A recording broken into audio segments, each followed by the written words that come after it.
YSR Congress party 2019లో సంచలన విజయాన్ని నమోదు చేసింది. అదే స్థాయిలో పతనమైన పరిస్థితి 2024లో చూసాం. 2024లో ఓటమి చాలా భారాన్ని మిగిల్చింది ఆ పార్టీ శ్రేణులకు గానీ, ఆ పార్టీ అధినేతకు గానీ. ఆ తర్వాత 2024 ఎన్నికల తర్వాత ఆ పరిస్థితుల నుంచి బయట ఎలా పడాలి, కార్యకర్తల్ని ఎట్లా స్ట్రీమ్‌లైన్ చేసుకోవాలి, పార్టీని ఎలా బలోపేతం చేయాలనే దాని మీద అహర్నిశలు ఆ పార్టీ శ్రేణులు ప్రయత్నిస్తూనే ఉన్నారు.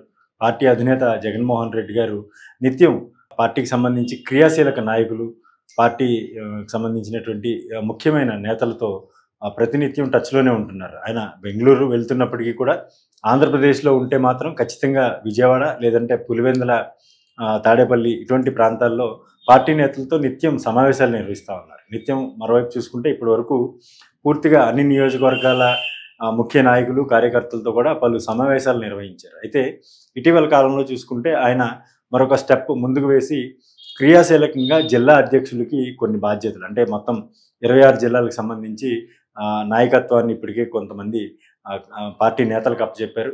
26 జిల్లాలకు సంబంధించి నూతన అధ్యక్షులుగా కూడా కొంతమంది క్రియాశీలక నాయకుల్ని నియమించిన పరిస్థితి మనం చూస్తూ ఉన్నాం. మరోవైపు తాజాగా చూసుకుంటే ఈ జిల్లా అధ్యక్షులు ఎవరైతే ఉన్నారో వీళ్ళందరికీ కూడా కొన్ని కీలకమైన బాధ్యతలు అప్పచెప్పినట్టుగా కూడా మనకి తెలుస్తూ ఉంది. ఎందుకంటే మొత్తం ఈ వ్యవహారానికి సంబంధించి ఇప్పటి వరకు చూసుకుంటే మొత్తం జగన్మోహన్ రెడ్డి గారు వన్ మ్యాన్ షో నడిచేది. ఎక్కడ చూసినా ఏ నిర్ణయం తీసుకోవాలన్నా పార్టీకి సంబంధించి కీలకమైన నిర్ణయాలు తీసుకునే వ్యవహారం కావచ్చు, లేదంటే పార్టీ ఎజెండా ముందుకు తీసుకువెళ్లే క్రమంలో జగన్మోహన్ రెడ్డి గారి ఫోటో మాత్రమే ఎక్కడ చూసినా కనిపించేది. కానీ ప్రస్తుతం ఒక నిర్ణయం అయితే తాజాగా వైఎస్ఆర్ కాంగ్రెస్ పార్టీకి సంబంధించినటువంటి గ్రూప్స్లో హల్చల్ అవుతా ఉంది. ఏంటంటే 26 జిల్లాలకు సంబంధించి నూతన అధ్యక్షులు ఎవరైతే ఉన్నారో వాళ్ళకి కొన్ని కీలకమైన బాధ్యతలు అప్పచెప్పారు. ఆ నియోజకవర్గాలు, అంటే ఆ జిల్లాకు సంబంధించినటువంటి ఉన్న నియోజకవర్గాలు ఏవైతే ఉంటాయో ఆ నియోజకవర్గాల్లో పార్టీ పరిస్థితిని ఎప్పటికప్పుడు తెలుసుకుంటంతో పాటు అక్కడ ఉన్నటువంటి సమస్యలను గుర్తించి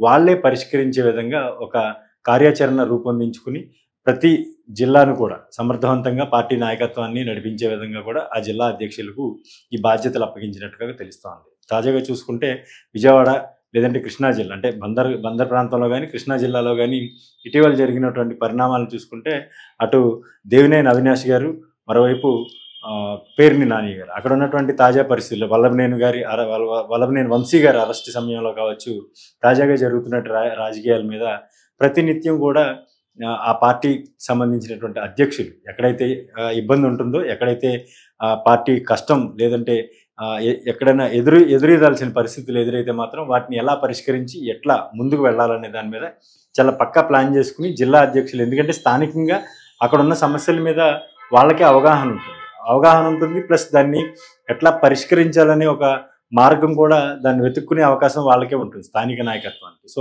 స్థానిక నాయకత్వాన్ని బలోపేతం చేయడం కాదు, మరోవైపు వాళ్ళని కార్యకర్తలతో నిత్యం టచ్లో ఉండేలాగా, కార్యకర్తలకి ఏ అవసరం వచ్చినా లేదంటే ఏ కష్టం వచ్చినా పార్టీ పరంగా అక్కడ ఏదన్నా ఇబ్బంది ఎదురవుతున్నా వాటన్నిటిని కూడా పరిష్కరించే దిశగా జిల్లా అధ్యక్షులు క్రియాశీలకంగా వ్యవహరించాలి. దీన్ని బట్టి పార్టీని రానున్న ఎన్నికలకి ఇప్పటి నుంచే సిద్ధం చేయాలి. ఎందుకంటే స్థానిక సంస్థల ఎన్నికలు కూడా వచ్చే ఏడాది జరిగే అవకాశం కనిపిస్తూ ఉంది. ఈ ఎన్నికల నేపథ్యంలో పార్టీకి ఉన్నటువంటి బలం చేజారిపోకుండా, పార్టీకి ఉన్నటువంటి కార్యకర్తలు చేజారిపోకుండా ఎప్పటికప్పుడు వాళ్ళని ఒడిసి పట్టుకుని, అదేవిధంగా పార్టీ బలోపేతానికి సంబంధించి కార్యాచరణ రూపొందించుకుని ముందుకు వెళ్ళేలా కూడా జిల్లా అధ్యక్షులు స్థానికంగా ప్లాన్ చేసుకోవాలనేది జగన్మోహన్ రెడ్డి గారు ఇచ్చినటువంటి దిశానిర్దేశంగా కూడా వైఎస్ఆర్ కాంగ్రెస్ పార్టీ శ్రేణులు చెప్తా ఉన్నారు.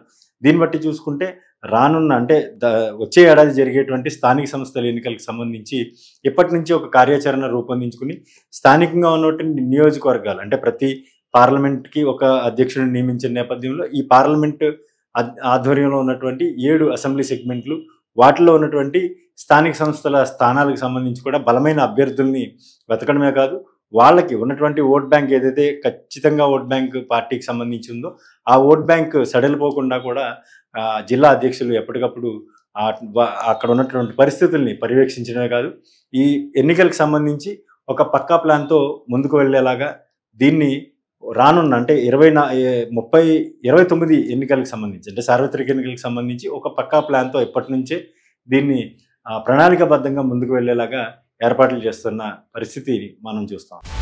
హలో, తెలుగు రాజ్యం ఛానల్ చూస్తున్నారా? సామాజిక రాజకీయ జీవన చిత్రణే తెలుగు రాజ్యం. అతిశయోక్తులు అసత్యాలు ఉండవు. రాజకీయ కోణం కాదు, ప్రజా కోణమే కొలబద్ద. తెలుగు రాజ్యం వీక్షణ మీ ఉత్తమ అభిరుచికి నిదర్శనం.